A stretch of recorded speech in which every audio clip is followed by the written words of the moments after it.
गुरुर्ब्रह्मा गुरुर्विष्णु गुरुर्देवो महेश्वरा साक्षात् पारब्रह्म तस्मै श्री गुरुवे नमः। वृद्ध माता पिता की सेवा। प्रायः सभी ग्रंथों में वृद्ध माता पिता की सेवा करने और उनको खुश करने के लिए उपदेश दिया गया है, परंतु विडंबना यह है कि मनुष्य सभी प्रकार से सुख आनंद का जीवन जीना तो चाहता है, लेकिन यह दूसरों को सुख और प्रसन्नता देने की कोई रुचि नहीं लेता है।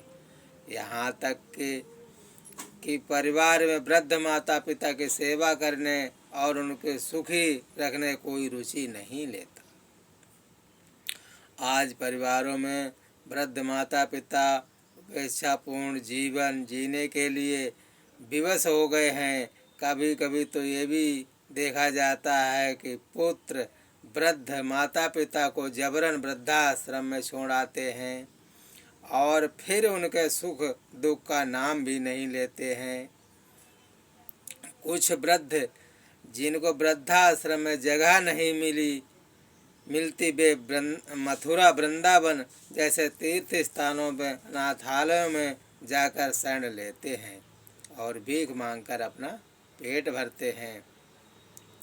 शास्त्रों में माँ को सर्वप्रथम देव रूप में स्थान दिया गया है। मातृ देवो भव, पितृ देवो भव, भव आचार्य देवो भव। एक प्रसिद्ध राजस्थानी लोककथा है, जब जीवों को जगत में पहली बार ईश्वर भेजने लगा तो जीवों ने प्रार्थना की, प्रभु हम आपके अंश हैं, हम आपके बिना संसार कैसे रहेंगे, आप भी हमारे साथ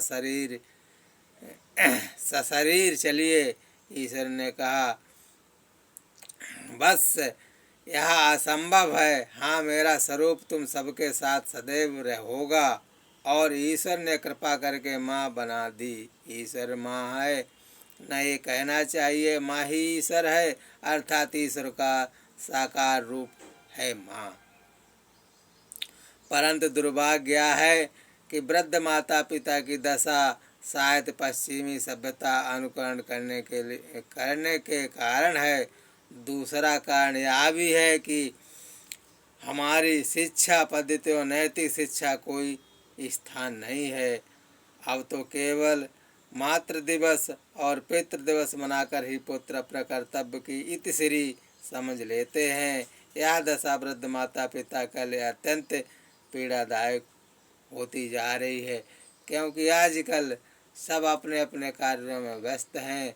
कोई बच्चों को संस्कार देने की रुचि नहीं लेता है। और सबसे बड़ी यही है कि अगर संस्कार दिए तो वृद्ध माता पिता की सेवा होगी, अगर संस्कार नहीं दिए तो ऐसे ज़िंदगी भर भटकते रहोगे। यही